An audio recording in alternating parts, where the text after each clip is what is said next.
Hey everyone, I'm Jonathan Mozenter. I'm in the secret valley in Peru. Magic is in the air. Magic is in the air. Magic is in the motherfucking air. It's Lionsgate Portal, and we're going to reveal the secrets of the universe tonight.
Adaptive intelligence. You searched for more.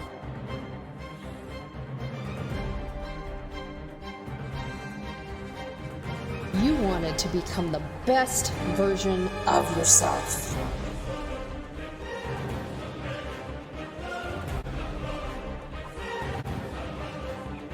Your search is over. And the technology finally exists.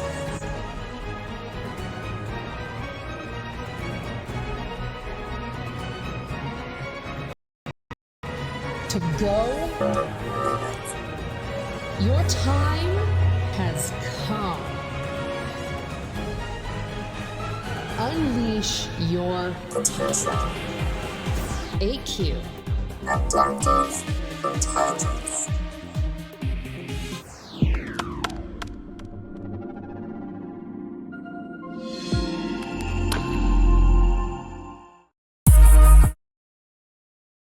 All right, so you guys are probably wondering who is this Jonathan guy and what's he talking about? So let's actually go into that.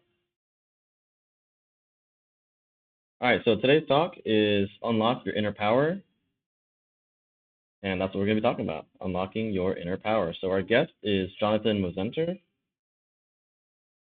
So Jonathan has a long history of going into very deep spiritual and mystical experiences.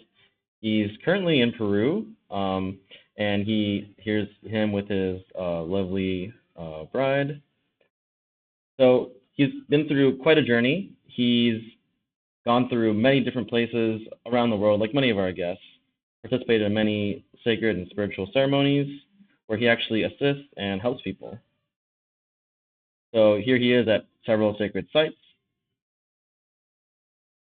And he coaches people also on spiritual and mental health things, similar to some of the things that I do. And we actually have a common teacher or common mentor, if you will. We'll get more into that in a bit. And so his passion is to help others unlock their full potential, similar to me. So that's why we totally jive. And I've actually met him at Donnie Epstein's events where he hosts what's called The Gate, and it's a very intense, spiritual, and mind-blowing experience. So if you ever get a chance to go to that, I definitely recommend it. So, and if you're lucky, you might just see him at some of our healing and biohacking retreats, and anything that is neurohacking related. I'm sure he'd love to be there. So without further ado, I present to you today, Unlock Your Inner Power with Jonathan Mozenter. Let me say that again. Unlock Your Inner Power with Jonathan Mozenter, and without further ado, I will be bringing him to you in just one moment.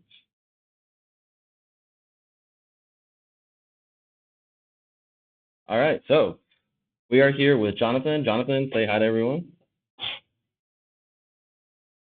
We're excited to be here. Thanks for having me, Gabriel. Likewise. So tell us, you've been on quite a journey. And you're currently in Peru. What's the backstory to that? I listened. I'll give the backstory. When I was 39, the short story of it is I was going through a midlife review, and some part of me is like, all right, Jonathan, he's having a good life, maybe BB plus, but there's another level that I was trying to reach to that I felt blocked, and I just said to the universe, I'll do whatever it takes. I'm here to live an A plus epic magical dream life, and I don't know what's getting in the way. We'll do it, and it led me to Vajrayana Buddhism, which taught me a new way of understanding life. I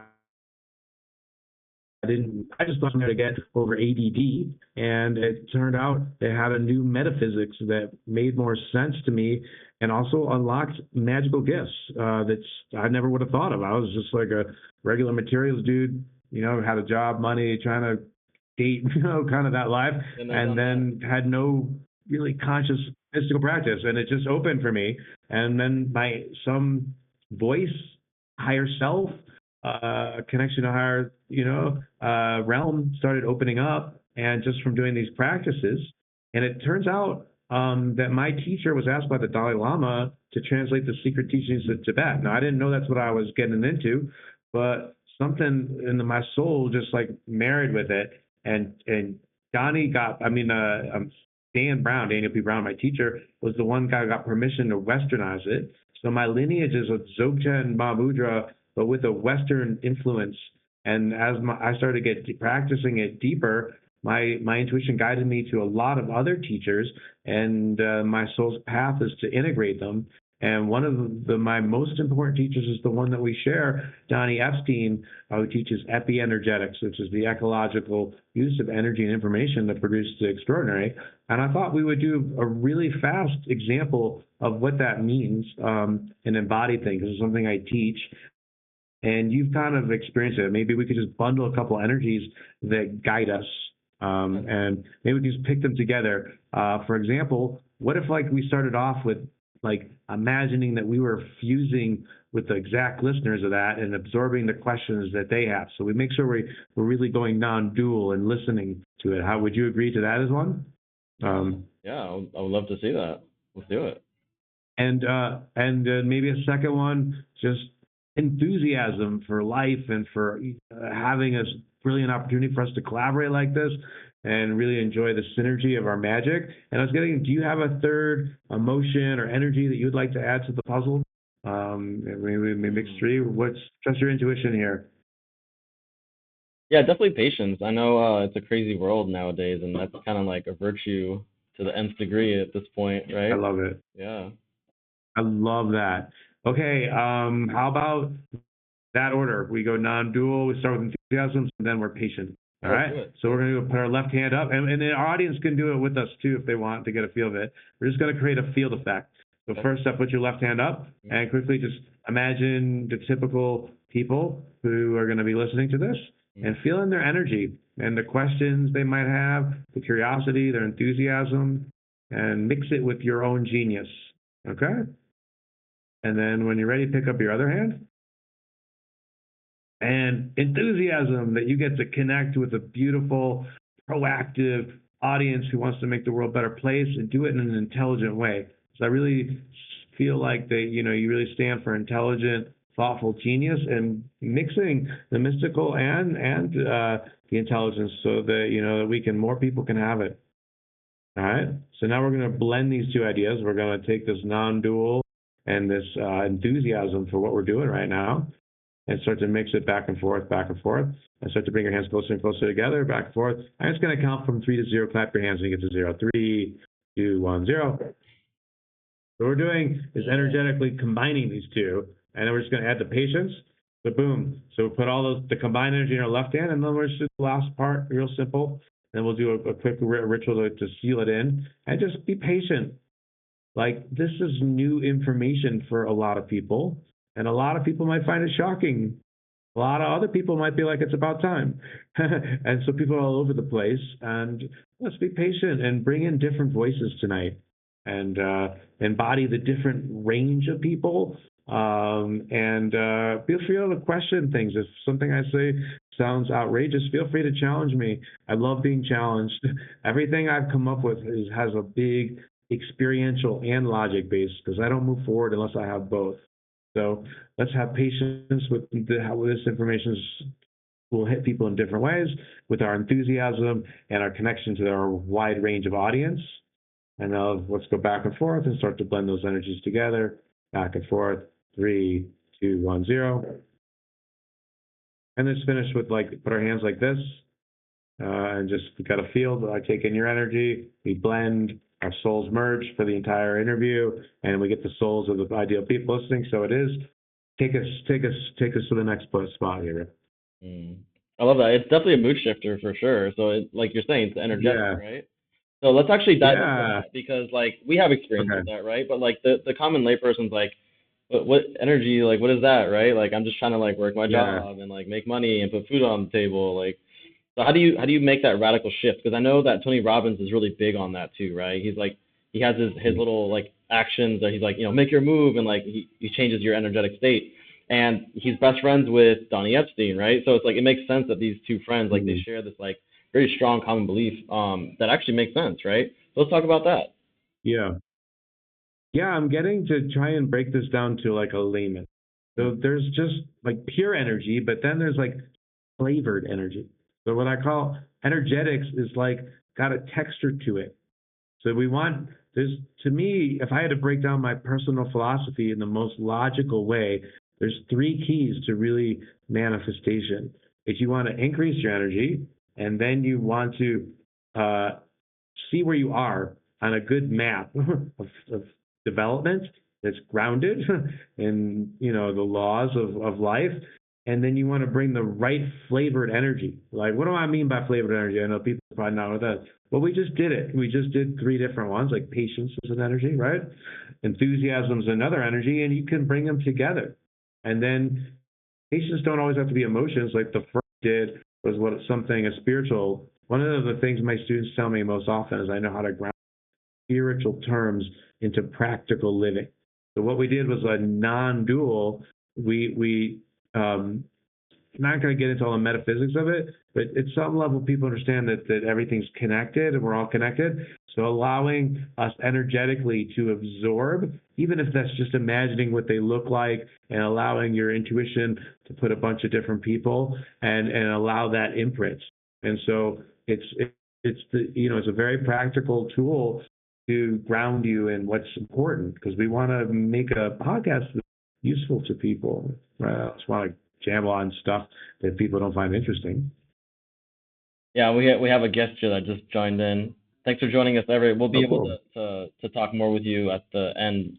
So if you have any questions, make sure you write them down or you just remember them, and we'll be able to answer them for you. So going back to what you were saying, Jonathan. So yes, it's very true, and I've had many experiences in my own life where it doesn't take doing something to change a negative situation. I remember one time, for example, I'll give you a very fascinating, interesting example. So I was actually dating this girl that was kind of very, very emotional, way back before I even got into chiropractic school or learned about any of this stuff, right? So she had a tough past, she had a dad that was physically and sexually abusive, and so she was always in a fight or flight mode, right? And then one day she was just yelling at me, and just yell, yell, yell, yell, and instead of yelling back, I just closed my eyes and I guess meditated in a way or visualized, and I chose to use my consciousness to in that moment see her in her best, see her at her best, right? And so I closed my eyes and I just imagined her in all the good times that we had, and just the beauty of who she was as a person and how I knew her. And literally within that moment, I didn't say anything. Within that moment, she just stopped and became super sweet. Wow. Yeah, I never said a word to her. Well, that's really powerful. What you said. I think you talked about a field effect. You saw her in a different way, stopped judging her thing, and energetically it did something for her field where she was able to harmonize. So you're showing subtle energy mastery, and that's something that we all can do. It's a teachable skill. It's not but you need to become very aware of like what energies you're producing in your mind, and realize that they're amplified outside of you. They are. And it's a process. It's a process because I'm getting, just for the layman, when I say it's a process, is because your subconscious has layers. So as you're shifting off one layer, then your gift is to get to go to the new layer. It's like a game. And I don't want to make it sound like it's never ending, because it's actually, every time you you get a new level, you get more influence on life and more magic, more synchronicity. Um, so it's a game that's got a self-reinforcing loop, which makes me not just confident. When I talk in the about being secrets of the universe, really, once this is such a true thing. I learned this from the Buddhists, from the Tibetans. Life is a mirror. Mm. So the more that you amplify how you feel about life, the more that'll mirror back to you. And the soul loves itself so much, it scrapes away, wants to scrape away everything, is just to show you how awesome life could be. I don't know, like some part of me like feels where we're going is like a Disney with Tarantino. It's got like feel good heart with like epic creativity, because Yeah. we still want that. Yeah. Right. You mind if I give you one more example of a time that's like memorable? Yeah. Actually, well, there was a Yeah. Yeah. moment Trust that. that happened actually today. It was actually somebody that was trying Okay. to prevent this interview from happening, believe it or not. And this Whoa. lady just came into the room where I was in, and was just like yelling at me to like to go to somewhere else and like to just, I don't get what her deal was. I don't even know who she was, but she was trying to get me out. And but like doing what you said, so she came into this room and she Mm. was just kind of like standing there hoping that it would leave or something. But like through what we were doing right Mm. now, she actually left. So Whoa. I guess she gave up on that energy. But anyways, that's what's happening right now. Let's talk about the other time that actually a friend of mine was upset at me, and so we were talking on the Yeah. phone, and he was upset at me, and I was supposed to go to his house to visit him, and before getting out of the car and like to like Mm. visit him like I was planning on doing, I said, you know what? Let me just take a minute, like 15 minutes. I'm just gonna meditate Mhm. and just like clear my mind, clear all the energy, clear everything, and when I show up, hopefully things will be different. Do a test, do an Mm. experiment, right? Wasn't expecting it to work, but it totally did. Mm. So like I just meditated just 15 minutes, cleared my mind, everything was good. I go into his house and he's like, "Hey, happy to see you, buddy." Blah blah blah. Like there was no argument that had just Wow. happened 5 minutes before. So like this is it's weird. It's like we're literally hacking the matrix of reality, Yeah. at least in terms of like relationships and peopling, I guess you could say, right? So like you seem to know more about the mechanics of why this works. Can you explain why it does work? Yeah. Because you know, I mean, at some level, we're always emitting these subtle energies, and they're going into other people's fields. So it sounds like I'm going to talk about like this from an energetic thing. There's a lot of people who have great intentions who use something called their upper mind, their optimizer, to really want to improve something, but they also don't realize they're criticizing it at the same time. And so a better approach is, I think, what you're doing is you need to slow down. You did something brilliant, dude, where you quieted your mind and you disrupted this pattern, and you did what Donnie calls unbound energy, this fresh energy that doesn't have an energetic yet. And I'm getting to pull up this heart. This free energy has a little bit more heart, a little creativity, more intelligence. And so I think that unbound energy came in and it said like, hey, just make this quick shift and it'll change everything. Let's get a quick drink. I love that. I love that. So yeah, so I like to question reality all the time, like how things work. So like Yeah. talking about energy, I guess you could say what's called energy is kind of, it sounds a little woo woo. I like to call it more like using your consciousness, right? So like using your consciousness, that thing that isn't quite Yeah. that it's not your body, it's not physical. it's debatable whether you could say it's mental, like your mind, but it's something beyond that. I would say it's more your soul. It's your consciousness, right? Like it's the thing that Um, not just animates you, but also gives you the experience of being you, right? It's not your ego. That's a little bit different. It's the observer, right? And so you mentioned Buddhism, right? And that's one of the things mhm, that I do like, that they do talk about like more details about like mhm. about consciousness, right? So what are some of the lessons that you Sure. learned about consciousness when you studied Buddhism and the different niches, the different niche or sects of Buddhism? Okay, let's just answer your question first off about energy. So we're talking about energetics. So this does relate to Buddhism. So you in Vajrayana Buddhism, I'm a strictly a Vajrayana Buddhist.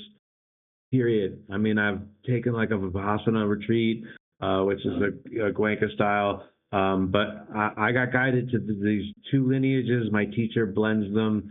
They're kind of like sister traditions. Mahamudra and Dzogchen.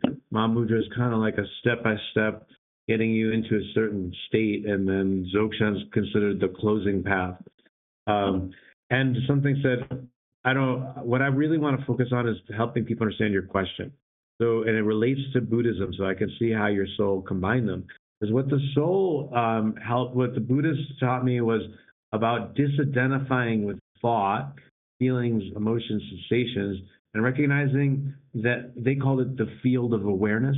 Donnie Epstein probably just calls it the field, but this consciousness, this kind of like if you imagined the five senses and all your third eye is comes into your consciousness, this lucid, clear, almost like a screen, etheric, three-dimensional screen that creates this picture that we call reality. So the key is to focus on being the field and not the content first. Now, why do you want to do that? Because the field contains like all this free creative energy, like calming your mind. And if you quick focus on the content, then you're just kind of you're caught in this loop with like how did I use before, like what's the reference point, and versus now, and you kind of don't grow quite as fast. But if you actually retrain the mind to be the field first, then you get connection to this free, unbound energy that stimulates openness and discernment and creativity.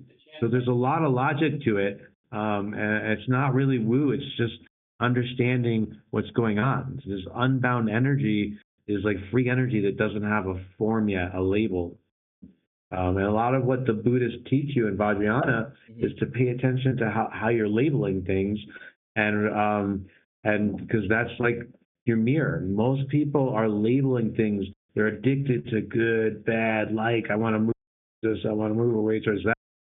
But that's that's like a child's view. Like an adult view wants to like really marinate in all the beauty and like perspectives that are right here. There's a lot more that we have, and a more mature mind is doing like you what you were doing, like you're quieting the mind, sorting out the information.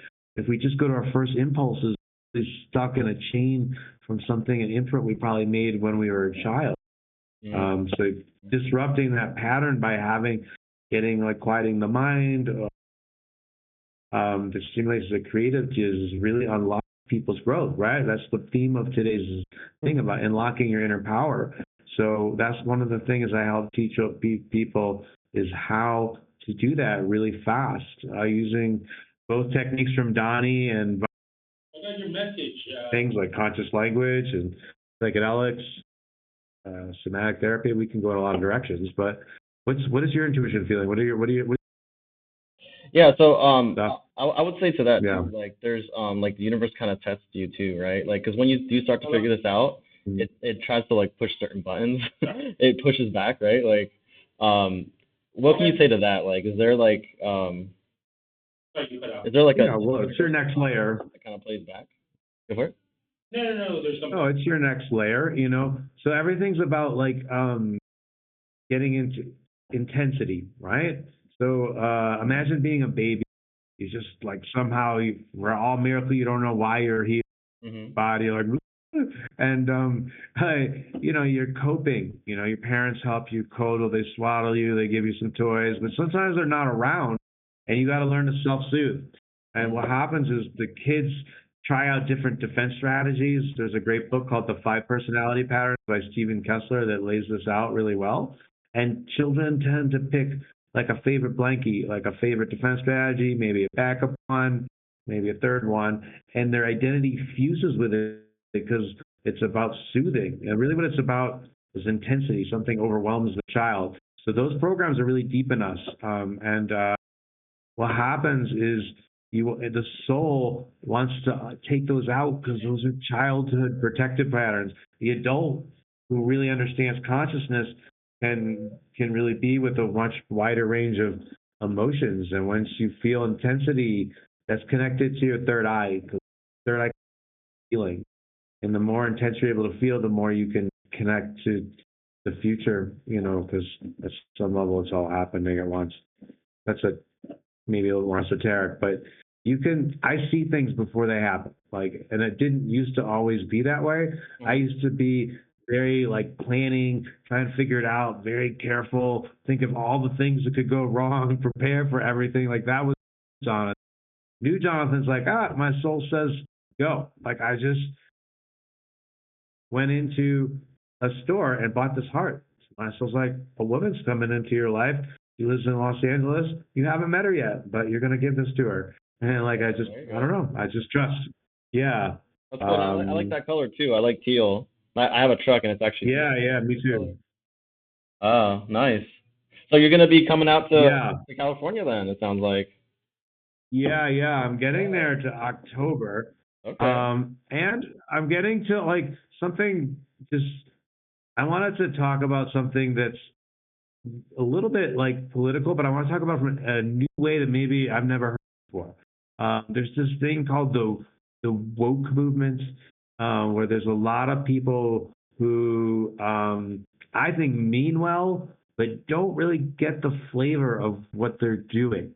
So I'm talking about people who's maybe a little bit too protective, a little bit too sensitive. They're trying to make sure everyone feels good, right. But they're doing it in a very vindictive, I'm right, this is the only way to do it. There's a lot of hate in it, yeah. And so the energetic isn't very compassionate, and it's not very just. And so one of the advantages of this deciphering code, this energetic thing, is to really feel the fullness of it, because it's got multiple energetics in it. For sure. Let's acknowledge these people who just want other people to feel good about life and are getting trampled and haven't had necessarily the most advantageous context. But it gets a little bit to extreme where they're demonizing the people who do have good fortune.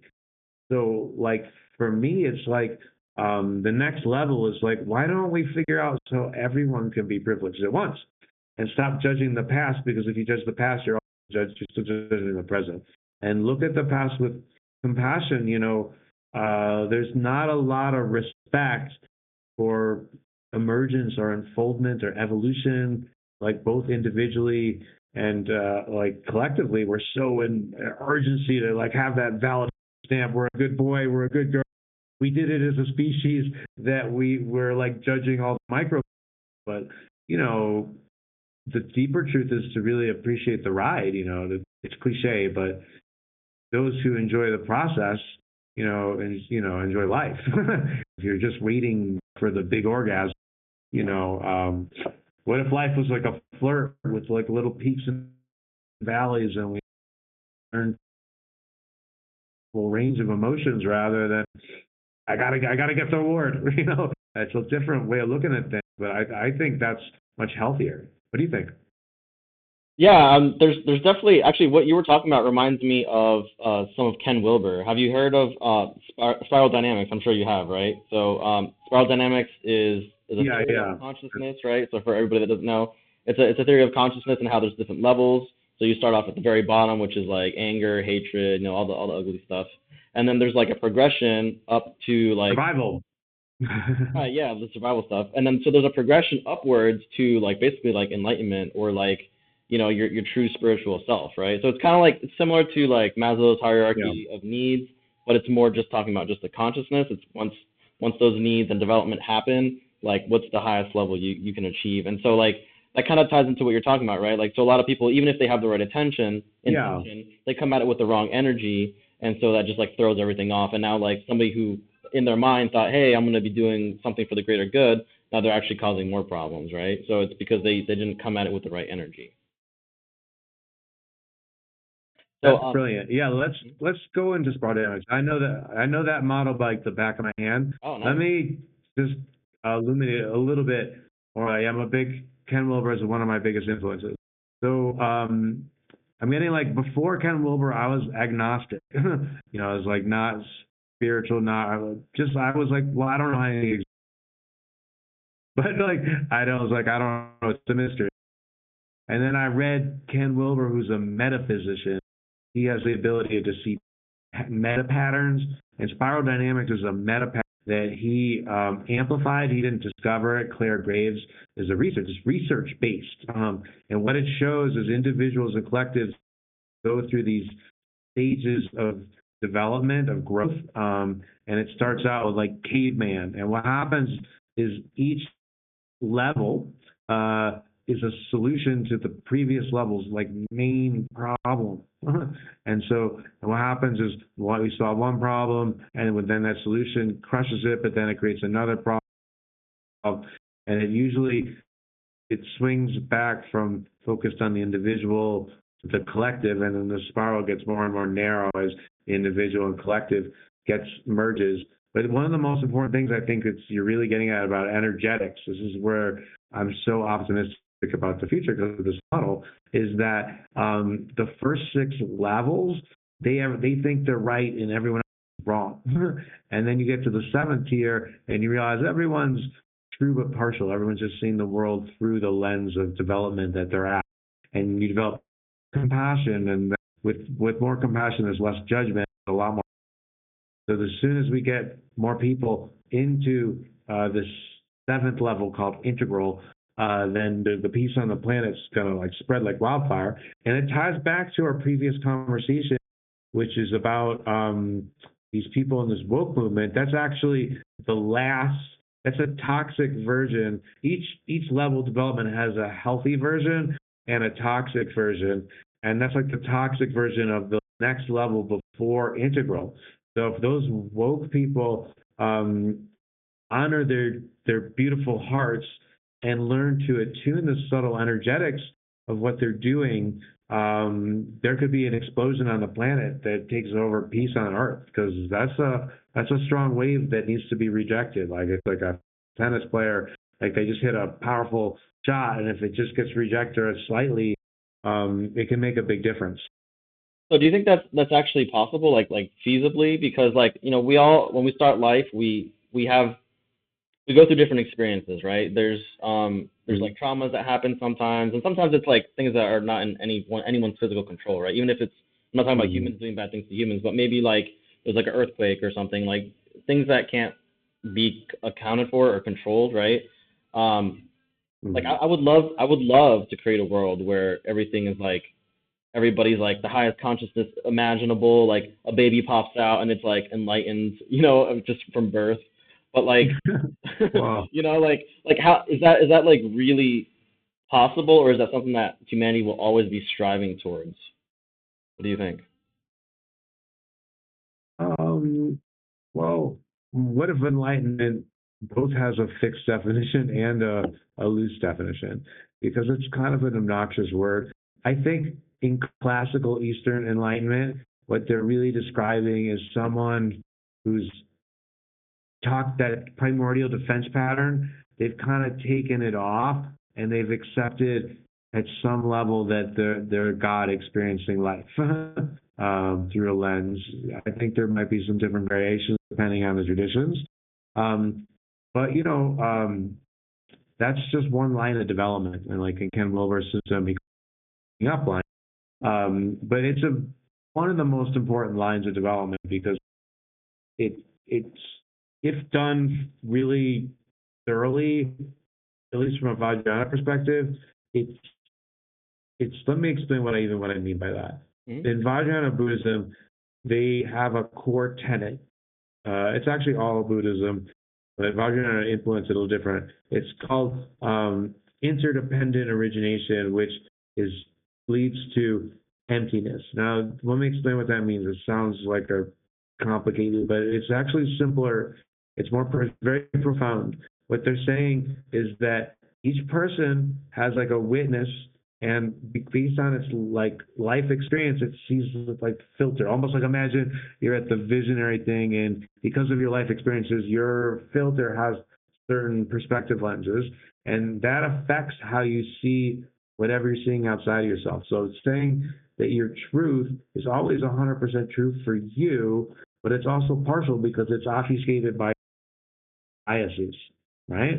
And so emptiness is this inclination to say like, well, it's another word for openness. Like, let's be open, because when something has truth, then it's still a perspective. You know, it doesn't mean there aren't deeper perspectives. There are, but it opens up compassion, because a lot of people are very glued to their idea of what life is as a security blanket. What, you know, like someone who believes something dogma religion is stereotypical. But I'll just pick, like, we're in America, so like maybe they're deep in the. I'll just pick a stereotype of like someone in the South who just believes the literal word of how they're their interpretation of the Bible, and they're not open to anything else. And if you question that, they go, blah, because it's about safety. They associate this is what life is, these rules, right or wrong or bad. But a more healthy person, given the true nature of reality, has compassion, and emptiness is like, okay, that's a perspective, and it brings a lot more relax and chillness, and it breaks down that defense pattern where maybe we can talk about in dialogue instead of like at each other. So that's a very ancient understanding of life that if more people understood, you know, Donnie Epstein calls it, we don't like to see life as it is, we see it as we are. It's really another way of saying the same thing. But that message needs to spread so we can have more openness, and then we can maybe talk. And the next key is to bring everyone up to a higher energetic. Why we do those talks?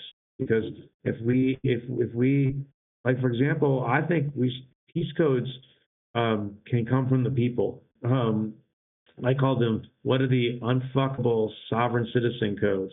Like, what are the codes that every person has an unalienable right as just a being to be safe? And how do we align that with the real metaphysics to create a world? What if instead of doing all this, whatever is going on in the news, we just talk about that? What if everybody just focused on that? Can you imagine how much that would change? Isn't that, I'm kind of sick of what's in the newspaper. It's boring. It's like repetitive patterns I've seen over and over again. It's like, I'm ready for a new game in town, a new narrative. And we need, you know, some people. The only way people are going to get out of this, I'm just going to do, is if we help them get out of their trigger patterns, because people are easily manipulated and dividing because they're triggered easily. And until we address that straight on with the truth and get real practices, we're going to be stuck in this loop. And so that's something I'm really passionate about. I feel that's a leverage point. Yeah, and I like the quote that says, and I believe it was by Tony Robbins, but what you focus on expands, right? And that actually ties into neurology, because like what you keep thinking about eventually becomes like it's like a track, right? It's like, imagine like if you're a farmer and you have a tractor, and every day you go through along the same path. Eventually you're just gonna have to you're gonna entrench into the ground, you're gonna entrench that path. So eventually you're just gonna have to just put it like in neutral gear, and you'll just roll right down that same path, right? So our mind is the same way. Right. If you keep thinking the same thoughts, you're going to manifest whatever the result of those thoughts are. Now, if you want to change your life, you need to change the thoughts. And so, and that's a direct reflection of neurology, right? So like anything like trauma that happened, or thoughts, or even like toxins, things that you take in, right? Like things that you eat or things that you put into your body, those have a huge effect on your neurology, and that's the mental component of it, and then it has like the spiritual and all the other effects, right? So if we get down to the cause, it's one, understanding what is causing the thing, right? So whether it's a thought, trauma, or some kind of toxin, right? And then being honest and mature enough to like say, okay, how do we fix this? So then we can be the truest expression of ourselves, and that's when you get to these more enlightened spiritual stages where it's like, Now you can have, things where like you have premonitions or you see the future or like, you can change reality Yeah. with just like your thoughts or like catch yourself, right? So it's a journey, right? We all go through this process in one way or another, Yes. right? So can you talk to us Well, it's about got like lines the and journey? levels to it. Yeah. Right. And that's what I'm Yeah. Yeah. getting to. Yeah. Yeah. Yeah, I could talk to you about the journey. I'm Yeah. getting to share it from a client's perspective Hmm. because I work with a lot of clients, and I'm getting this is like real take home. So if you guys are taking notes, really listen to here. This is wisdom from working with a lot of different clients and noticing the meta patterns. What are the most important things? Because I studied with a lot of brilliant teachers. I've read a lot of stuff, and I'm going to cherry pick the ones that work universally because there are some universal ones. Number one, most important thing is energy first. To really understand, to start to take it almost like a journal, start to notice what thoughts, feelings, emotions, circumstances you have when you're at different energy levels because a lot of people have fixed identities that I'm this or I'm that. But if one fast way of ripping that apart is associating it with energy. So like, you could, Donnie's scale's good. He's got poor, low neutral, neutral, high neutral, energy rich, energy super rich. And just start to notice that, journal it, and break up whatever story you think you are. It's bullshit. It's true but partial. There's truth to it, but also it's not the whole truth. As you get more energy and learn how to work with these energetics, a higher version of you is gonna explode. So that's number one. Is you can shift your. We've all got stories from childhood of being inadequate. We're all way too seriously. Like when I went into stories of my past, I had some. I remember I had a trauma when I was 6, and some kid beat me up, pulled down my pants, whatever. Fuck. I couldn't integrate it. I started spacing out all the time, and then I was really excited about sports, and I started getting picked last, and it hurt my self-esteem. I felt like a loser because I was picked last as something I valued. Now, fortunately, that label, unfortunately, it's stuck with me for a while until I learned to take it off. The one thing is, this is another point too. I want to listen to your greatest strengths and your greatest weaknesses are connected. So I want to listen to this in my story, and I'm going to blend it in with the story. Boom. I learned to avoid dealing with this trauma. I stayed up in my head a lot, and I did a lot of imagining. And now I learned now later in life, I'm a visionary. I can see the future literally before it happens sometimes. And also, I can help other people see beautiful futures to them. A lot of people call me the good news Nostradamus because I've learned to get my energy so high that I see the way forward for a species. So now I want to talk about another client, a woman. I had a similar thing. She had a realization about I won't get into all her specific details, but just really rules-based household and how she was still living and judging certain things. And this fits into this tip that I brought in earlier, but I want to emphasize when you become the field, so you get this free energy. I want to tie this whole interview together right now because we brought about this earlier, this free energy, this because you did a couple things that are brilliant. You modeled for your audience so brilliantly about quieting your mind. And then also another way to do it is field. Get outside of your stories. Start to see your stories as not you, whatever negative stories, because they're connected to energy. And you can then the third thing is about finding your unique patterns for high energy. A lot of people, there could be a physical thing like certain foods get us going, music, emotions, but you get a game plan. I know Tim Ferriss morning that gets us into a high energy state. So this is really the beginning stuff that I'm teaching right here. The more advanced thing is this is speaking to people who's like gotten those stuff down. It's really about using different modalities together and interesting patterns and unlocking subtle patterns. This is where I like to make it a lot of fun. It's like a game of noticing, because this is what you said before. because once you start to take off a pattern, it gets a little bigger. Okay, you can handle it that level one, but it can all be done in a safe way if you want it to. Like claim it. Like I choose to unwind my unhealthy patterns in a safe way. Like your consciousness will respond to that. Like safety first. I love myself. I want to have the most beautiful life. Dear universe, give me enough experiences so that I can take off the masks that are no longer me and show the beauty of my heart. You know. Anyways. Yeah, and actually, I wanted to like circle back a little bit because we talked about like the mind and like the mental aspect and the spiritual aspect, but it tends to like stem from like the physical sometimes, like or at least the mental and the spiritual does affect the physical bodies. Like for example, right? Like we both know like Donnie Epstein likes to talk about like defense physiology, right? So like if you're upset or you're sad, right, you're gonna be like hunched over like sad, right? But if you're happy, you're gonna be in this excited, ecstatic state, kind of like what Tony Robbins helps people through, right? With so yeah.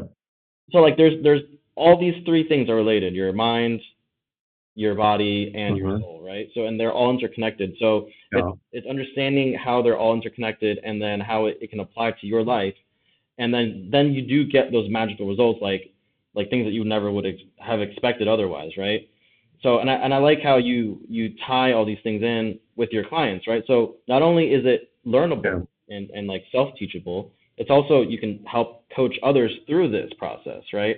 And that's what's going to give you the greatest quality of life boost. It's not having like $1 million yacht, although that'd be, or probably like $1 billion yacht, or like having the flashiest cars. It's going to be like your internal state. Like that's going to determine the most success in your life because you are the judge of that success, like not the external things, although those are nice. There's a easy way to go through life, which is like building yourself up internally versus a negative way of going through life, which is like the toxic stuff that you're talking about, right? And so which side you fall on is going to determine not only what level you get to progress through, but like is it going to be like a toxic version of it or is it going to be the healthy version? And obviously to have a better world, we want the healthy version.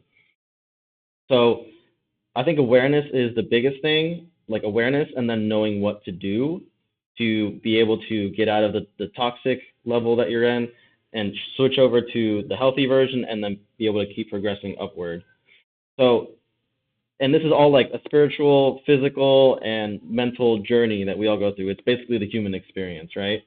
And it's the journey of being alive and existing, right? Like, where our existence is a flash in the pan, but it's everything we know, right? So tell us more about this journey of life. Is there like an end goal, do you think? Like I know like in Christianity it's like you go to heaven and for more like I guess Indian type religions it's more like reaching nirvana or there's depending on which religion there's always like an end goal, right? But like is there truly a end goal or is it like a continuous process like spiritually that we just keep learning forever or is it like how some atheists say like just like when you die nothing happens and then there's just nothing or is there a point to all this? I know it's a lot of questions, but what's your take on all that? Sure. Yeah. Okay. Let's break this down slowly. So first and foremost, let's talk about oneness. What does that even mean?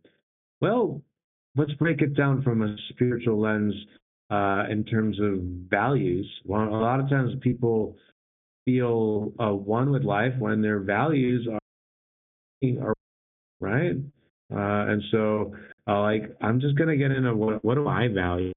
Um, as someone who's done a lot of cleaning up of my old traumas, I've spent over a decade just focused on that with really powerful tools and really effective tools. And so I can really help people do that. But when I come through that, I have this wish for the species that I now know is inevitable, that we all feel good about life at once, that we all know the deeper truth. We're all God talking to each other to know what it means to be alive. That's my Jonathan opinion. I've thought about this a lot. My first question is, how can anything exist? And I don't know, it's like magic. So I'm like, oh, cool, life's magic. It's actually a good starting point, Superheroes, Harry Potter. The truth is, life is magic. That's the ultimate truth. Nobody knows how chicken egg. I don't know. I just assume existence is default because we're experiencing stuff. And number two, the stairway to heaven.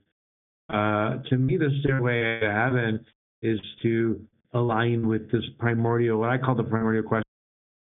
I've done a lot of contemplating what it would like to be God when I do college, and I came to this conclusion: could there be like a first question being asked? This is not a new person, but I think there's only one first question. If you're non-existent, you got to ask the question: what the fuck's existence? You know what I mean? Like that's got to be the first. You can't ask another question. It's like curiosity. But then once you taste it, you probably like, oh, some parts of existence taste better than others. So you're gonna want to pick, since you don't want existence. Part of knowing existence is marinating in its different experiences and feelings. It's optimizing. How do you have an optimal? So I think that I don't know that I actually went from being agnostic to think the ultimate reality only has perfect dreams. We're in a perfect dream of life. And some people might say, like, why there's so well, no contrast, no meaning. We're at a point in time in history where, if wisdom is starting to spread. I'm a wisdom master in a very distinct realms of energy mastery, divine mastery, transformation mastery, and put them together. Other people are doing other kinds. And so my spirit's like saying, like, hey, you're about the world. There's a lot just like you, and it's starting to come together.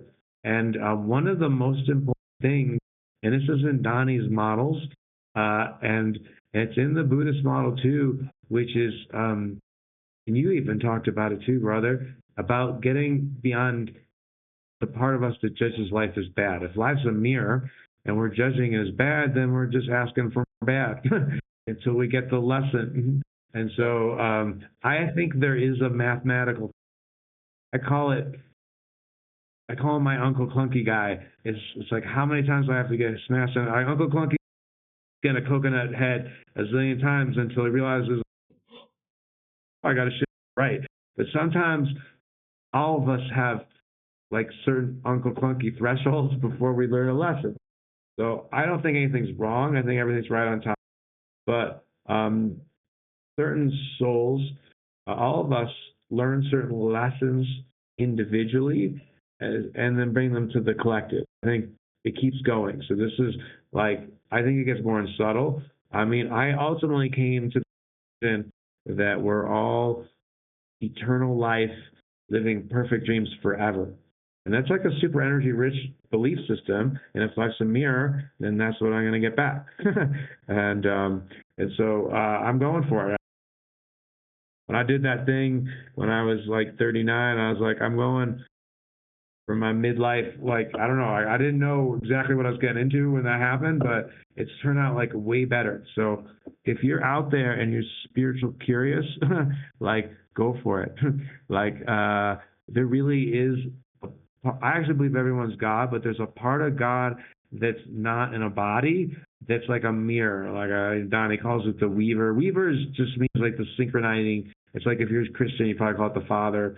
The Buddhist God, like a word, Dharmakaya or whatever. There's different, but there's something that's operating beyond us that we connect to. I feel like it's an upload download thing. It's a collective.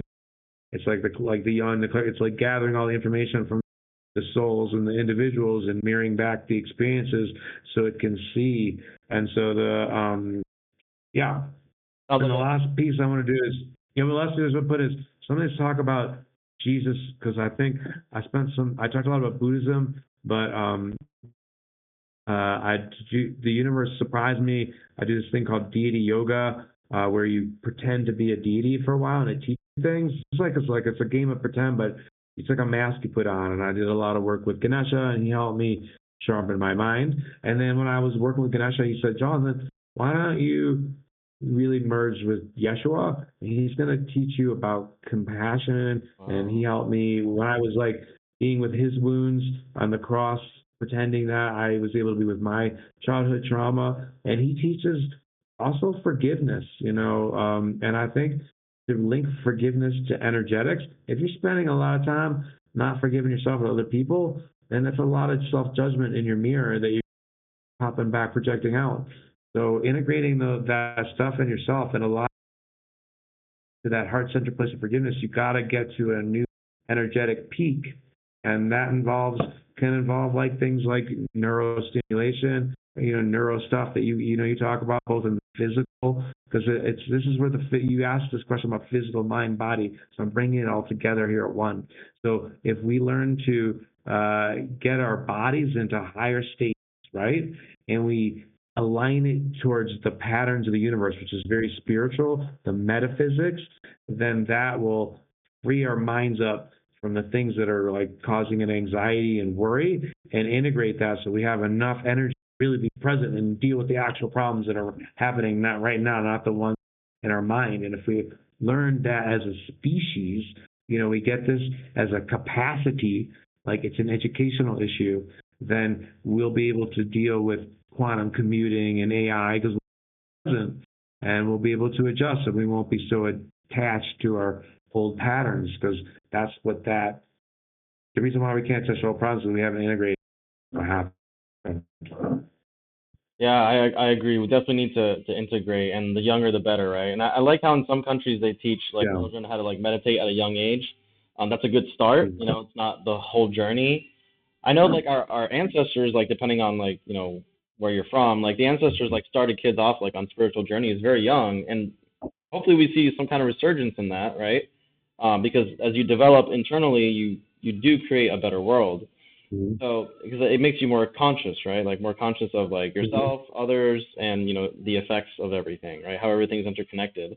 And I feel like we've lost a lot of that in our world today, and that's why we poison the planet. Mhm. We pay governments to go bomb children in other countries. It's very disgusting things that shouldn't be allowed, but Yeah. it's happening, right? Yeah. And so like I think like awareness is the key, so awareness and education, so that we can then make the right changes that we need to make to Right. actually create the better world. Yeah, that's brilliantly said. So awareness, but what are we not aware of? We're not just what you said. The meditation. When you do meditation, this is for novices. Meditation is a category. There's a lot of different kinds of meditation. Right. Concentration meditation. There's mindfulness meditation. There's like shadow work ones, heart open. So the first good one is to really, if you had to pick one that I think is universally necessary, is actually you don't even have to like focus your mind. You got an ADD, so mind, dude, find um, even the space, the ether, the consciousness that holds reality. Like notice, like for example, this is something exercise I do with my is like notice like ask the question like what is your experience on, like it seems like it's out here but it's in space, it's being held by something, and if you like close your eyes like really fast and you can notice the content of your space is completely, your experience is different, but the space that holds it's the same. It's like, all right, my eyelids are black so it's changing the visual view, but it's the same space, right? And so one of the practices that I teach a lot is to change your identity to be space, because once you're the space, then allows free energy to come in and novelly change that. So it's a really simple practice of just finding the space and being like, I am the space, or I am the field, I am the field of awareness, I am consciousness, something that gets you off your story of yourself. Because at the back of everyone's mind, they got some nasty story about themselves, and then there's another part of you avoiding discovering that, and you can't get around. Most people are just caught in that unless they have a. This is a simple way to get out of that loop, and then once you get that free energy, it'll take you on a process automatically to take that part off, because we've outgrown it. We got to take it off as um, so a lot of people's bitching about the government. We have an internal government that's kind of like also doing the same thing. I think the external government, and as we unwind our need defense patterns, the collective defense pattern known as government will also be reduced greatly. They're connected. And There's some people who don't believe like that, and some people believe there's like a shadow government. Again, I'm gonna go true but partial. I think there's some people who got a lot of influence for sure. People, billionaires, whatever. Oligarchs is a real thing. But also they don't have total control, influence. They're good at influencing, swaying the energy. And so we their greatest their ability to influence us dwindles as we stop being triggered, right? As we talked about this before, that this getting this free energy allows us some new perspectives. Like maybe we don't want to be triggered anymore. We got to get people, get all freaked out by a news headline. Maybe don't watch the news so much, and focus on. This is what I tell my clients is like, well, I want to teach them to get this free energy so their soul can connect to the higher force, the weaver, the father, whatever you want to call it, this invisible organizer, and get guided by that, not by when we all start connect. When more people learn to connect to this higher energetics, the soul intelligence, Sonny would call it, the getting into these super energy restraints and moving towards their like a passion that feeds their soul, but also makes the world a better place. Then we'll just more people do that. It's just going to get better, better, better, better in a tidal wave. At the end of the day, the goal isn't to make anyone a villain. I'm not here, but like to create a narrative where because they want their business money and stuff. They don't want depressions and stuff. That's not what they want. And so forgiveness of whatever, like even this Donnie Epstein thing, part of me wants people in jail, but part of me is like, this is part of what we need to digest as a species. We did a lot of stupid stuff. Oligarchs did stupid stuff. We did stupid stuff. What's it going to take for everyone to forgive her and have like a reset, like an emotional, spiritual reset where we all kind of be like, okay, we were growing up. Let's have International Super Forgiveness Day. We shift from debt-based currency to currency that goes up with the energy, a new kind of crypto, whatever, healthy crypto that's not tied to fiat, on real shifts that can happen. And it starts with each individual owning, we own, do these practices to get out of being reactivity, and then you can pause before you respond, and maybe you and your friends and everyone else start talking about things from different perspectives and ask, hey, I don't want to fight with you anymore. What can we do to like just move forward? Yeah. Like, I don't know, like I have this but you know how like Donnie talks about attention, he brought it too. Like what one issue could we all agree on?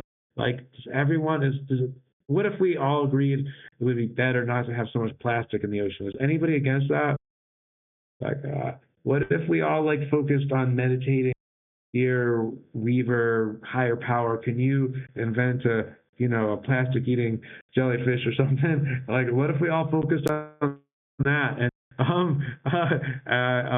realize that we can, when we focus our energy in an intelligent, cohesion way, you get big numbers. I'll focus on the same thing. We don't have to go through governments. It's a different kind of voting. It might sound out there, but actually, I don't think it is. It's just like, let's start on where we can agree, and then reestablish. Oh yeah, we can make decisions together on the obvious shit, and then we'll work on the hard.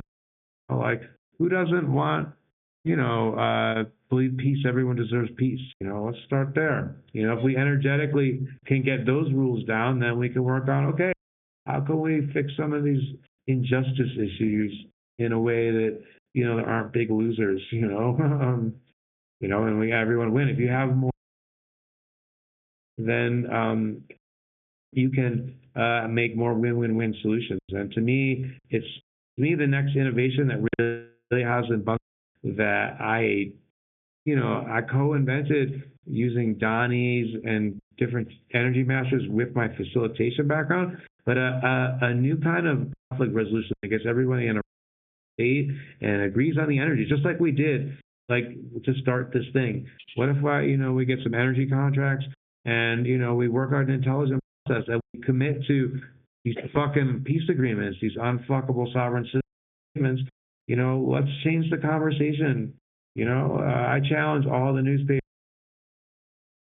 Why don't you just, instead of following the lead of whatever the fuck's in the story, no, demand that something like this that's really heart-centered and intelligent be the focus, and let's just fucking do it. That's heart-centered, intelligent people. Like, keep leaning into what's intelligent, be the answer, part of the solution. We take our power back. Yeah, and it goes back to Gandhi, who said you must be the change you wish to see, right? And Yes. we do that with our consciousness and our focus. And so we steer it to the things that we want to see more of instead of the things that we don't want to see more of, right? Yeah.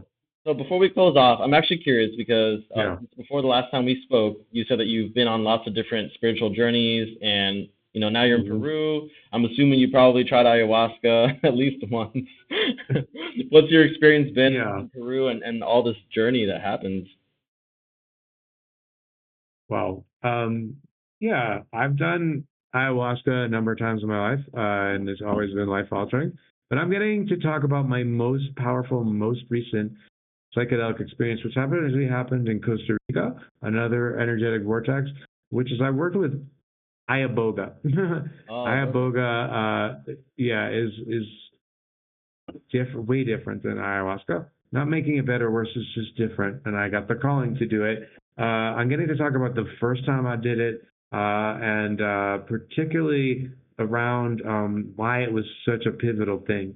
It's kind of like it's a much longer psychedelic. It's known for addictions, and I was letting go of my addiction to thinking. As like a compulsive thinker, which brought some of my superpowers, but also like a lot of Asian stuff.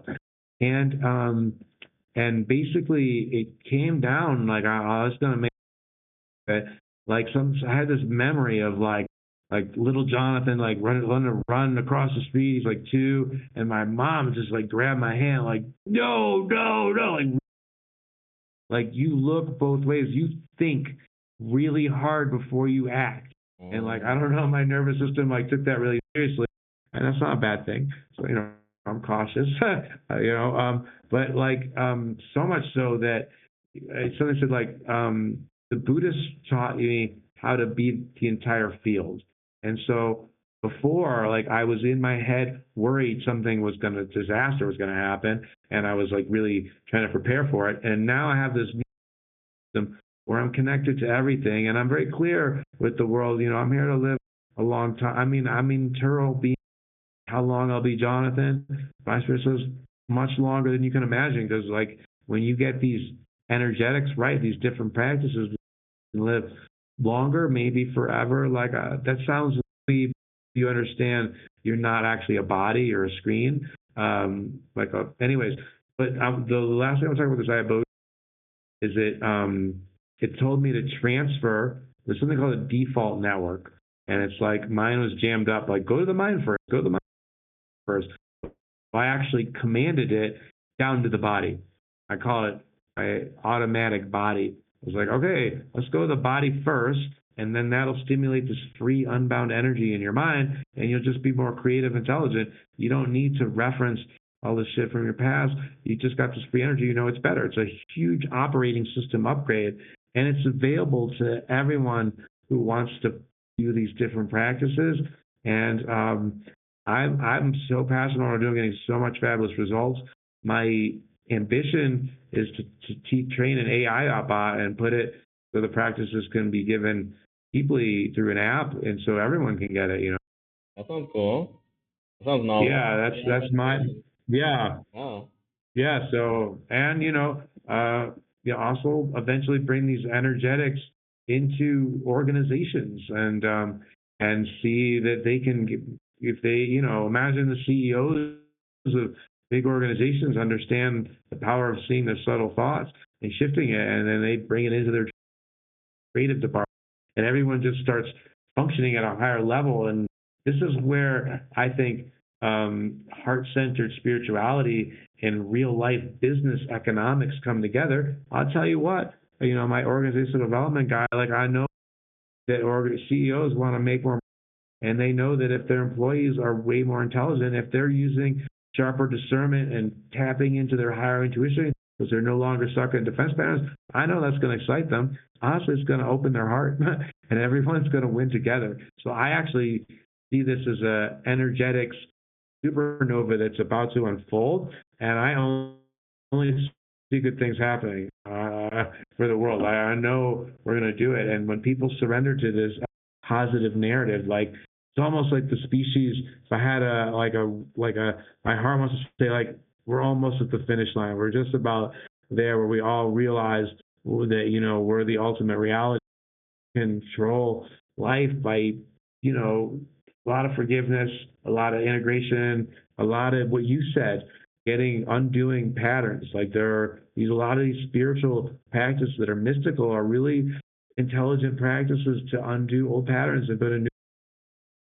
So I'm here to be that bridge and tell that story, and I can tell you are too, and really empower this movement to go next level. Yeah, I think that's probably why we're healers, right? Like we deep down inside, like we want to make the world a better place, and we understand that happens by like healing, right? So like not only ourselves, but then those around us, because that's the only true way to bring about a better future. And I did like your idea of like an international jubilee where everybody just forgives each other. That would be amazing. I'm totally down to celebrate that anytime. Actually, I think the ancient Hebrews, or is like part of like the Jewish tradition, that they actually did have like every seventh year was like a year of jubilee where like all debts would be forgiven, and like we need to like bring something like that back to like make it like global. I think that'd be awesome. We're doing it. It's happening. Well, I wanted to say something about what you said about healing, and I want to tie it with high performance because they're non-dual. When you do like healing, that's a word that could be interpreted to a lot of people, but the way I do healing, I think you're actually freeing up energy that's tied up in loopings that are no longer serving you so that you can put it towards your dreams.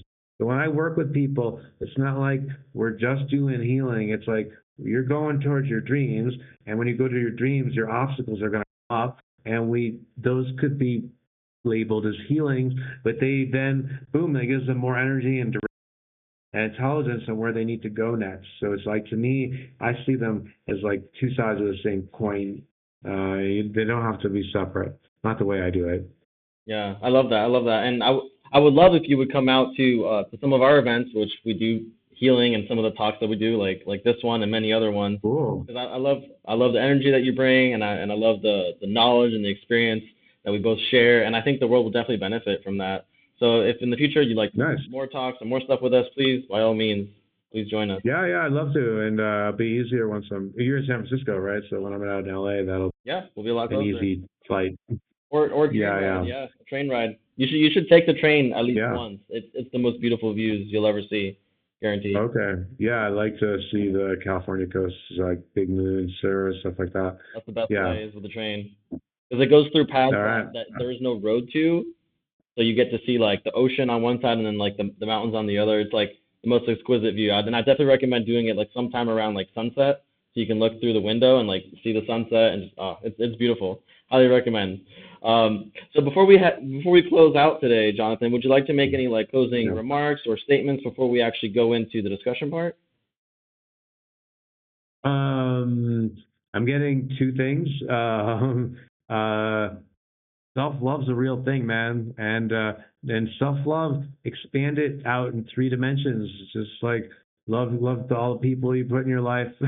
Take ownership. Love your internal God, and if you don't love it, that's part of your path to liberation. So fall in love with that process, and energy can help it. And also, if people want to get more information, they can go to my website at www.mozenter.com, MOZ.com, and soon I will be launching what I'm calling my Infinity classes, which is step by step helping people realize their infinite self and move towards their dreams. And I'm going to make it affordable, and I'm also available for soul mentoring work and for speaking podcasts. Feel free to contact me through my website. Yeah, and I would love for someday for you to become one of our AQ coaches. So like to view all of our other AQ coaches, just like click in the link in the description, you guys, and go to top coaches.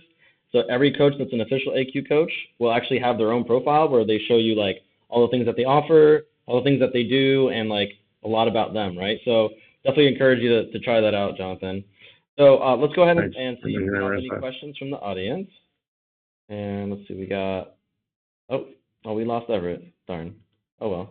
Okay, well, if you guys are seeing this on any live platforms. Do you want to intuit any questions from the audience? Yeah, if you guys have any questions, make sure to drop them in the comments. We'll respond back to you, promise. And wherever we post this to, obviously it's going to be on YouTube, but we'll probably post it on Facebook and everywhere else. So so thanks again, Jonathan, for coming today. And I look forward to seeing you more. And to everyone else, we'll see you in the comments. Thank you. Thanks for having me, Gabriel. Appreciate it. Have a good night, everyone. Take care.